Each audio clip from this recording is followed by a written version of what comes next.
and we'll be recording. Okay, so now we're recording. We're back up and ready to go. So in order to take care of the and, we have to look at what's to the left and what's to the right, and I have those highlighted in green. So, yeah. Let me make this a little better here. So we have this in green, and then we have this other one in green. And the P and the Q columns we're just going to ignore right now because the value inside the parentheses is what I have in green, and the value to the right of the and is what I have in green on the right. Now the rule for and is that you write true when it's like this. That's when it's true. Otherwise it's false. So looking at that, I see in the first row a true, second row false, third row false, fourth row false. So let's take a look at what that looks like.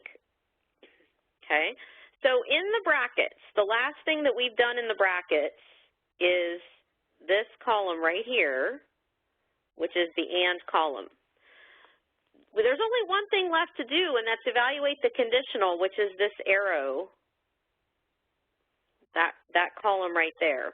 And to the left of the arrow is the and that I have highlighted in red. To the right of the arrow is the Q, which is this right here. Now, remember that the only time you write false for the arrow is when it's true arrow false. If it's true arrow false, then you write false. Otherwise, you put true. And taking a look at that, so to the left of the arrow, I have that column in red. To the right of the arrow is just the Q column. And when I go down the list, I see these are all true the whole way down. And since the last column I completed, this right here in green is the last column I completed. And since that last column is all true, the argument is valid. Now, this particular structure has a special name. It's called modus ponens or law of detachment. Those are used interchangeably. The good news is that all arguments that look like this, because this is what I just mentioned, the modus ponens, this is the modus ponens structure. So anytime there's an argument with this structure, it's valid. You don't even have to do the truth table because it's a common form, so it has a special name. And anytime you translate an argument and it looks like that, it's valid because it's modus ponens, and you don't have to do the truth table to come up with that conclusion now because we saw this is a valid form. So it can save you time of having to go through the truth table. Okay, so are there any questions about that example? I'm sorry it was it was interrupted. How do we get the T and F when they're not given? Oh, you mean like, okay, that's a really good question. If I go back to the beginning of the problem where it looks like this, okay? And that's true, they may not necessarily be given, but we can follow this rule where P is always true, true, false, false. And Q is always true, false, true, false. So if you notice that my P is true, true, false, false, here, my P is true, true, false, false, it's the same. And my Q is true, false, true, false, and my Q here is true, false, true, false. So I just always, if you always fill it in that way, you have all the possibilities, all the possible combinations of P and Q. So even if it's not given, you can just go by that rule. Okay, so let's do another one. This is kind of the same, but it's worded a little bit different. If I have a car accident, then I will need to repair my car. I needed to repair my car, and then the conclusion is I had a car accident. So we could use the same values for P and Q that we had before with the car accident and repairing my car. And when we do that, it looks like this in symbol form, which is slightly different than what we had last time. So it's not exactly modus ponens, so we do need to complete the truth table to see, is this valid or invalid? So remember how we do that with this, we have premise statement 1, premise statement 2, and then the conclusion. So we do if premise 1 and 2, then conclusion, like this. If premise 1 and 2, put the and symbol between, then conclusion, which the if-then, we take out the if-then and put the arrow in that spot right there. So this looks a lot like the last one. It's just the P and the Q are switched here from before. Okay, so we're going to do the same truth table. If it's a tautology, it's valid. That means if the last column I fill out is all truths, it's valid. If you have just one false, then it's invalid. So starting inside the parentheses first, remember with the arrow, if it's true, arrow, false, that's when you write false. Otherwise, it's true. So if I look down this inside the parentheses right here, I have true arrow, false, false arrow, true, false arrow, false. So that would be the inside the parentheses. The value inside the parentheses is true, false, true, true, which is what I have here. So the next thing we complete is the and to the left of and, this is the value of what's inside the parentheses. So that's to the left of and. It's always the last column you fill in, basically. The last column we filled in the parentheses, that's the value of the parentheses. And then to the right of and is this Q column. So remember the rule for and. If it's true and true, that's when you write true. Otherwise, it's false. So if you notice here, the first row, true. You have true on the left, true on the right, so it's true. Second row, false on the left, false on the right, so it's false. Third row, true on the left, true on the right, so it's true. Fourth row, true on the left, false on the right, so it's false. You're only going to write true if they're both true. That happens in the first row and the third row. So looks like that. So this is the column I just filled in. The true, false, right underneath the and. Since that's the column I just filled in, then that's going to be this column I just filled in. I'll highlight it like that. That is the value of what is to the left of the arrow. What's to the right of the arrow is the P. Okay? So the last thing I filled in the brackets is the and column. To the right of the arrow, I have the P column. And we're going to use our rule for the arrow that if it's true, arrow, false, that's when you put false. Otherwise, it's true. Now, remember that it only takes one to make it an invalid argument. Notice what happens in row 3. We have true, arrow, false, which is false right there.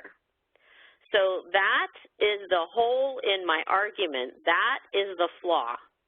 That third row shows me there is a flaw in this reasoning.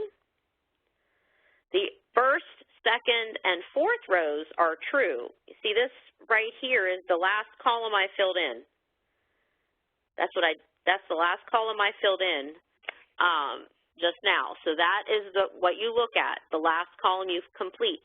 And because the third row has a false in it, it is an invalid argument, which is called a fallacy. And this particular fallacy is called fallacy of the converse. And it's given, these are all common, all common logical argument forms. They'll have names. And this one's called fallacy of the converse. So if you notice, this is what we started with right here. Anytime you have an argument in that form, it's invalid. So again, it saves you time. If you translate an argument and it looks like that, you know it's invalid because it's fallacy of the converse. It's a common invalid form. Okay. I'm going to take a look at the Q&A box. Yes, fallacy of the converse.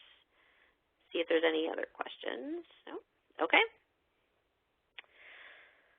So let's look at another example. If I pay late, then I will have a penalty. I didn't have a penalty. Conclusion, I didn't pay late. So this is premise statement 1, premise statement 2, and conclusion is after the horizontal line.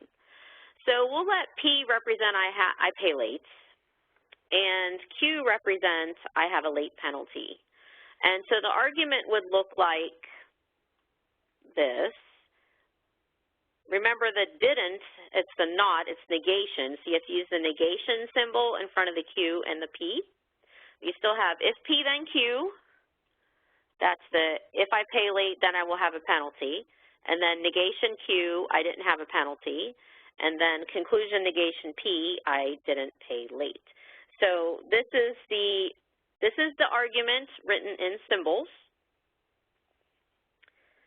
Next, we put that in the entire argument in one symbolic statement with the and the if then, where you have if, premise and premise, then conclusion. So I have my first premise statement right here, second premise statement right here, conclusion right here, and I put the and in between and the if then, so there's the arrow right there for the if then. And we need to do a truth table for this. Again, if it's a tautology, it's valid, otherwise it's invalid. And so the last column you fill in, that's where you look to see if it's valid or invalid. Okay? And just like with all the other ones, we're going to complete what's inside the parentheses first. So now, I want to point something out about how I set this up. P is always true, true, false, false, and Q is always true, false, true, false. Notice what I did for the negations. With the negation of Q, that's false, true, false, true. Basically, it's the opposite of Q. That's what the negation means. It's the opposite truth value. So Q, I put true, false, true, false. Opposite of Q, I put false, true, false, true. And then notice what I did for opposite of P, negation of P. If P is true, true, false, false, then negation P is false, false, true, true. Okay, so that I filled in those columns. Then we're going to do what's inside the parentheses first with the arrow. And when you have true, arrow, false, that's the only time you write false. Everything else is true. So first row, true. Second row, false. Third row, true. Fourth row, true. Okay, looks like that. So inside the parentheses, this column right here, this is the value of what is inside the parentheses. That's to the left of and. To the right of and, we have this negation Q right here. So to evaluate the and, because the and is what we're going to do next, working inside the brackets. Remember that if you have true and true, it's true. Otherwise, it's false. So let's take a look at the first row. To the right is a false, so that's false. Second row, to the left is a false, so that's false. Third row, to the right is a false, so that one's false. Fourth row, they're both true, so that's true. So inside the bracket, this is what I look at. The last column I filled in inside the bracket. So that's what it looks like. This is the value of what is inside the bracket. It comes under the and column. So that is the value of what's inside the bracket, which is to the left of the conditional arrow. Okay, to the right of the conditional arrow, we have the P column, which is already filled in there, SF, true, true. Okay, so all we have left to do is fill in the last column, which is the conditional, where I have the blue arrow, and the rule for that is if it's true, arrow, false, you write false. Otherwise, you put true. So let's take a look. First row, true. Second row, true. Third row, true. Fourth row, true. So because the whole last column completed, look at the last column completed, which is what I just did there in blue, is all true, it's a tautology. It's a valid argument because they're all true. And this particular one is called modus tollens. So again, it's a common argument form, looks like that.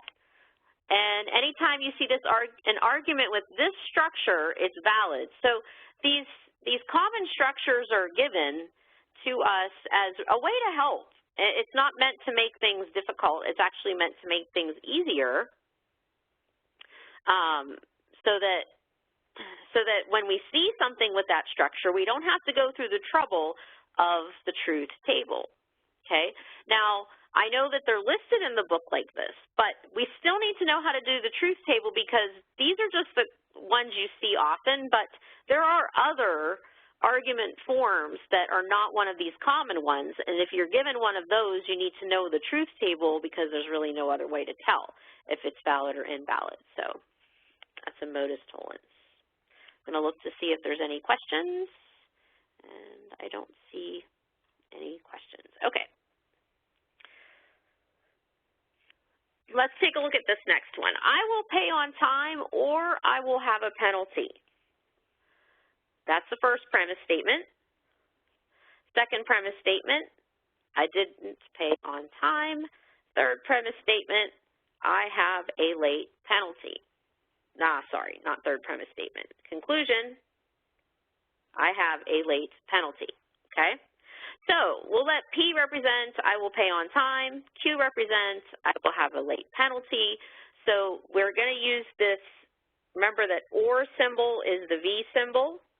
So this right here is the first premise statement, I will pay on time or I will have a late penalty.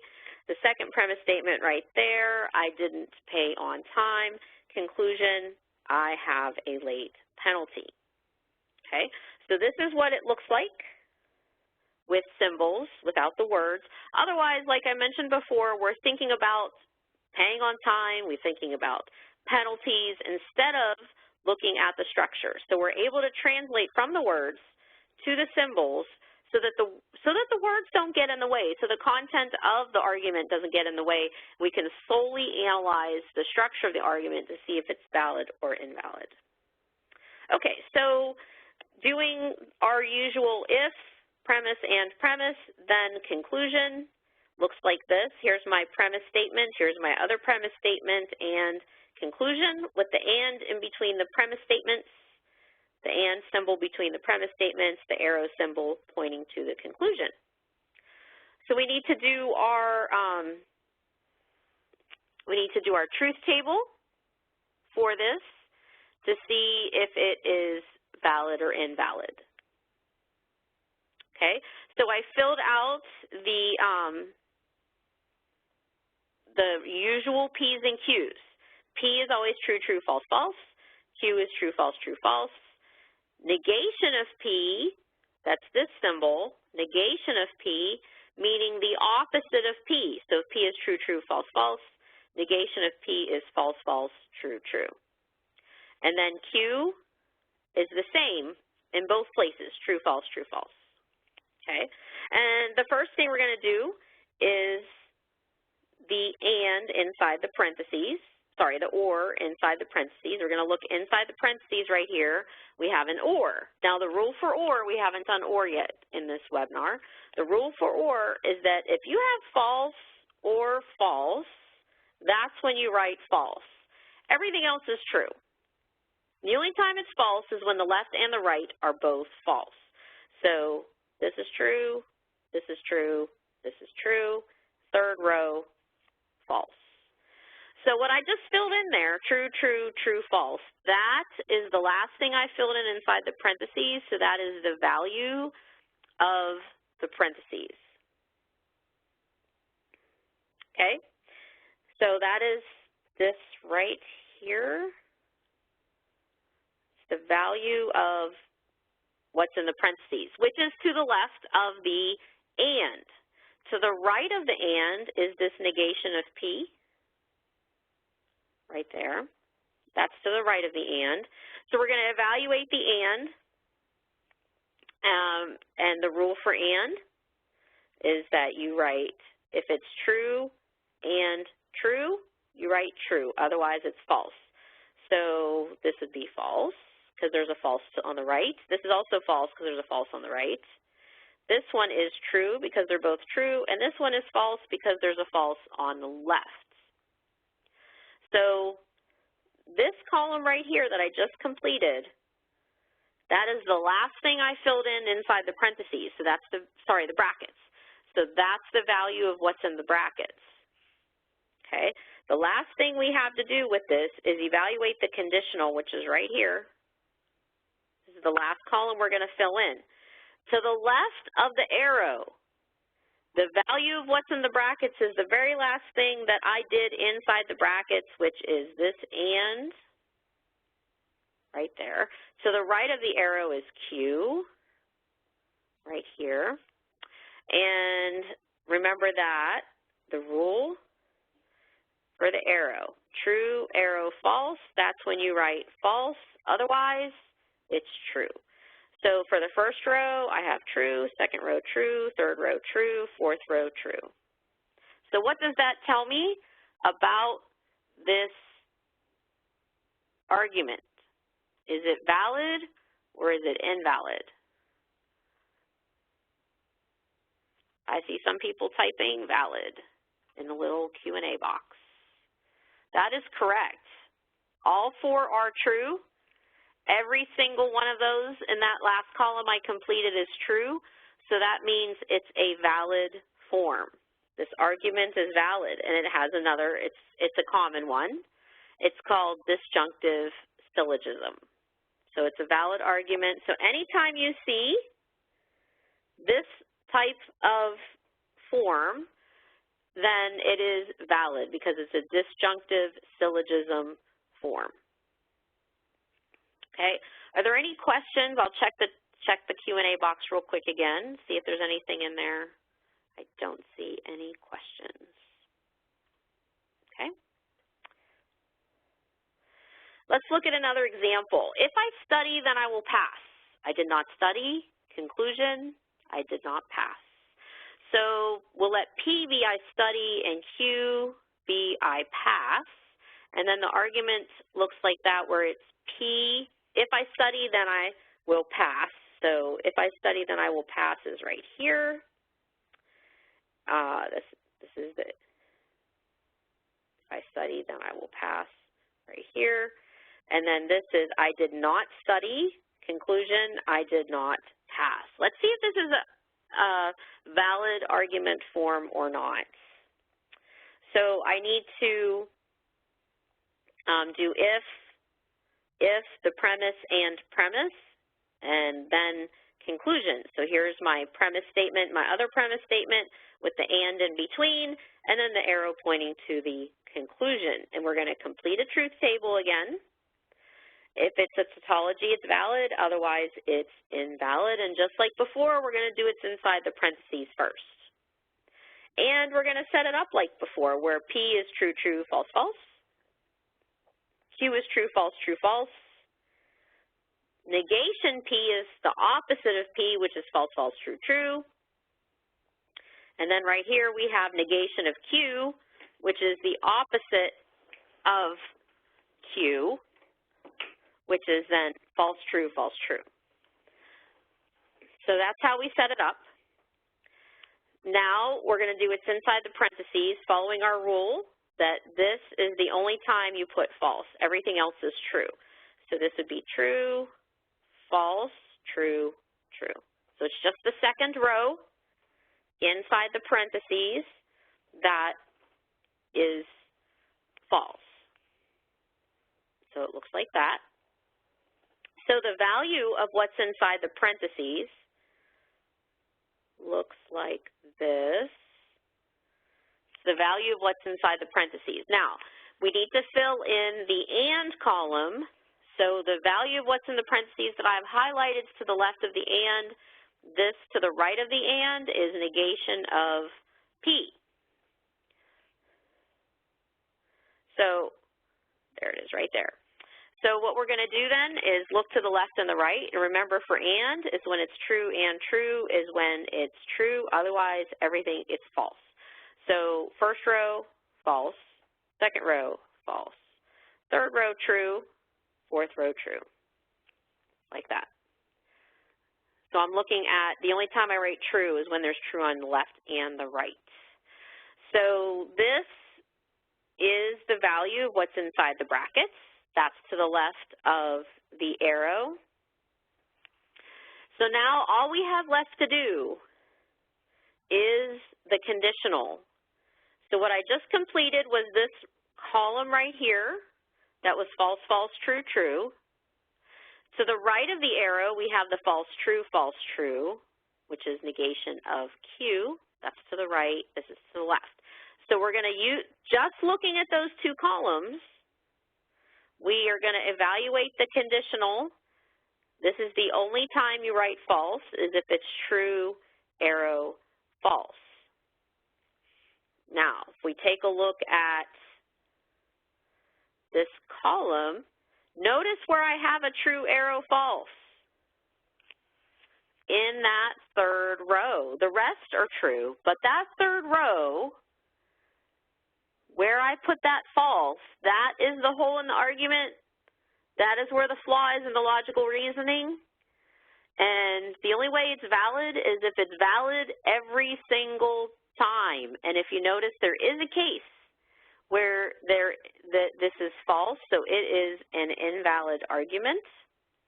And it's called fallacy of the inverse. And it's because, this is the last column I completed, but there is a false there in that third row. So we say the whole argument is invalid, even though there's just that one row with that one little f that says the entire argument is invalid, saying that the logical flow of the argument has holes in it, there's flaws in it, it does not hold up to the, it doesn't hold water. Okay, so that we did fallacy of the converse. This is called fallacy of the inverse. For that, see if there's any questions. Okay. So what we'll probably do is just go a little bit beyond 6 o'clock to make up for some of the time that was lost when my computer shut down. So I'd like to go just a few minutes after 6 just to make sure that everything, you know, that we get a good covering of this material. Okay, so here again is fallacy of the inverse. It looks like this. Anytime you see an argument in this form, you don't have to go through the truth table to know that it's invalid. Okay, so here's another one. If today is Thursday, then tomorrow is Friday.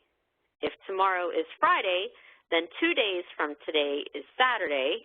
These are the two premise statements. Here's premise statement 1, premise statement 2. They're both conditional statements. Conclusion, if today is Thursday, then 2 days from today is Saturday. Now, we have a P. We could let P represent today is Thursday, and we could let Q represent tomorrow is Friday.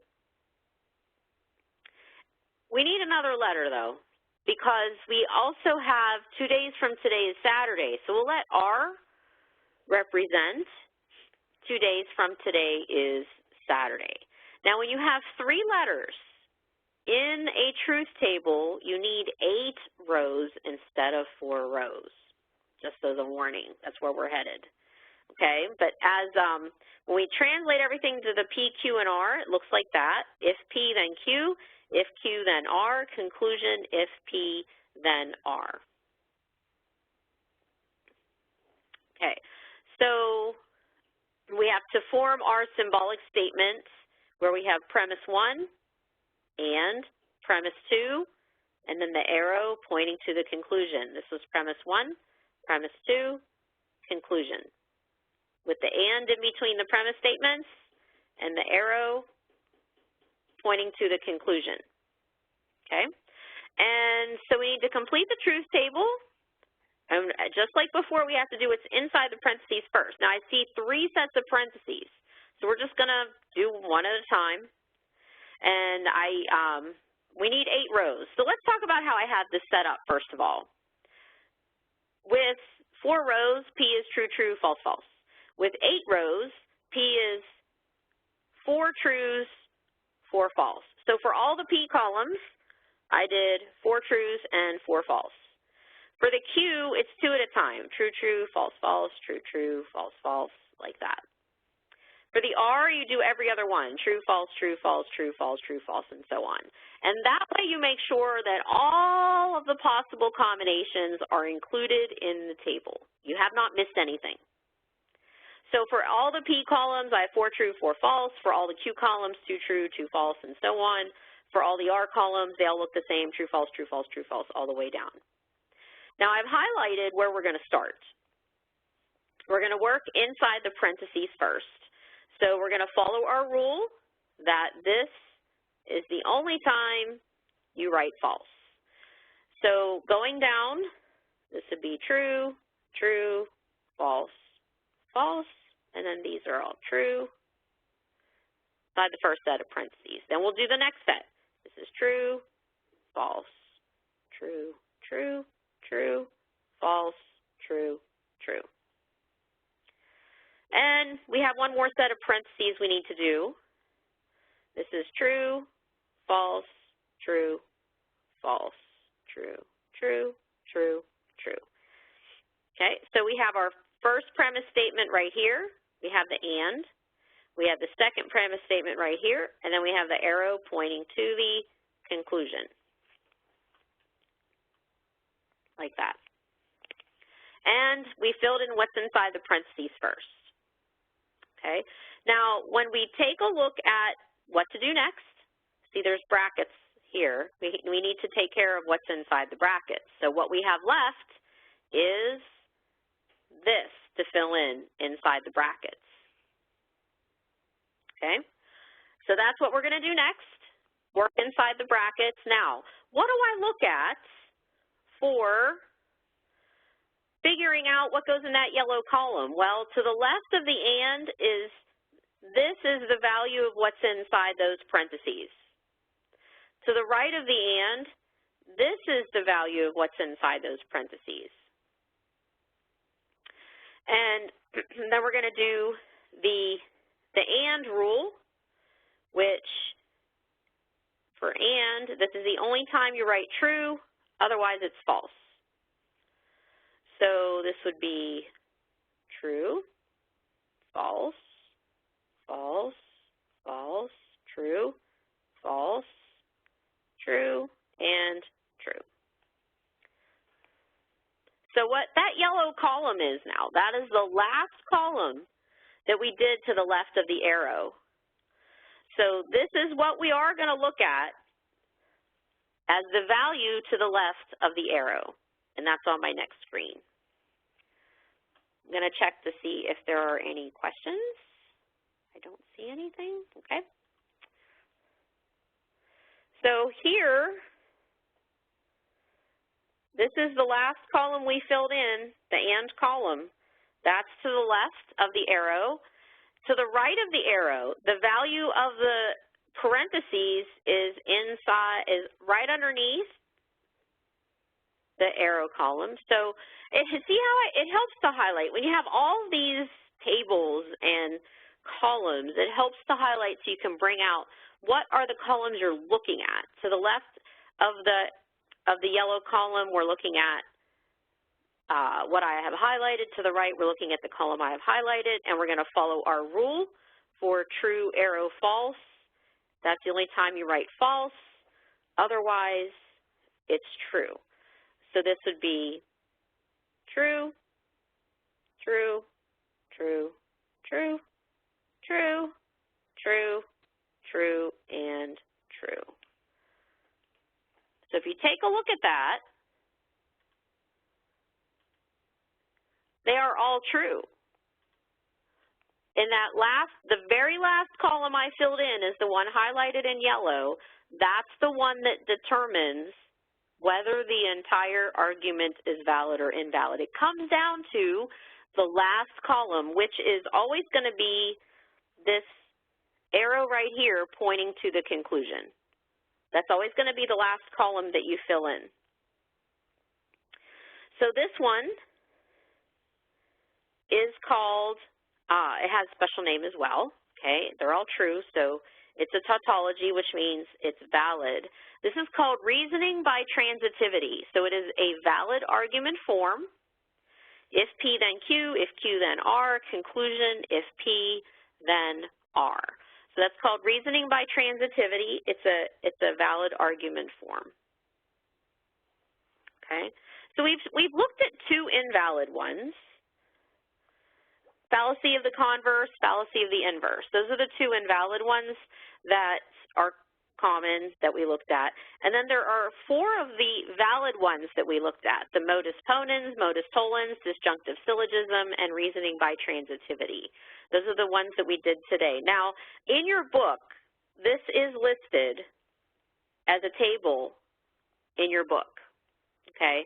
So when you're doing your homework, and you translate it to, you take an argument and you translate it to symbols, and it looks like one of these, you can determine whether it's valid or invalid, but it has to look exactly.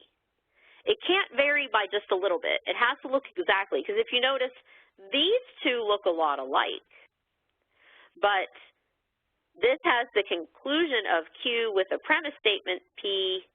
The fallacy one has the premise statement Q and the conclusion with P. So they're very similar, but they differ by just a little bit, and one is valid and one is invalid. So it has, in order for you to say an argument is valid or invalid without making a table, it has to match one of these exactly.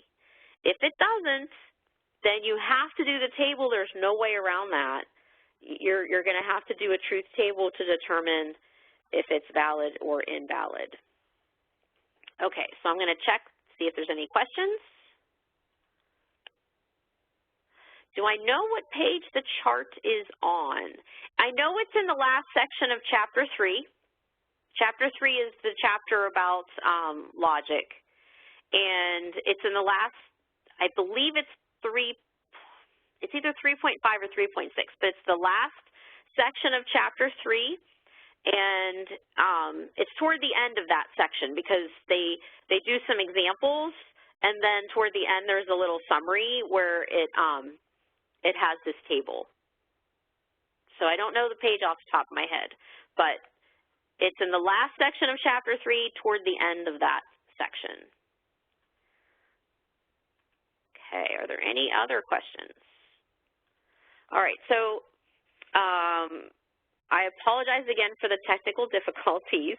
I do appreciate your patience with that.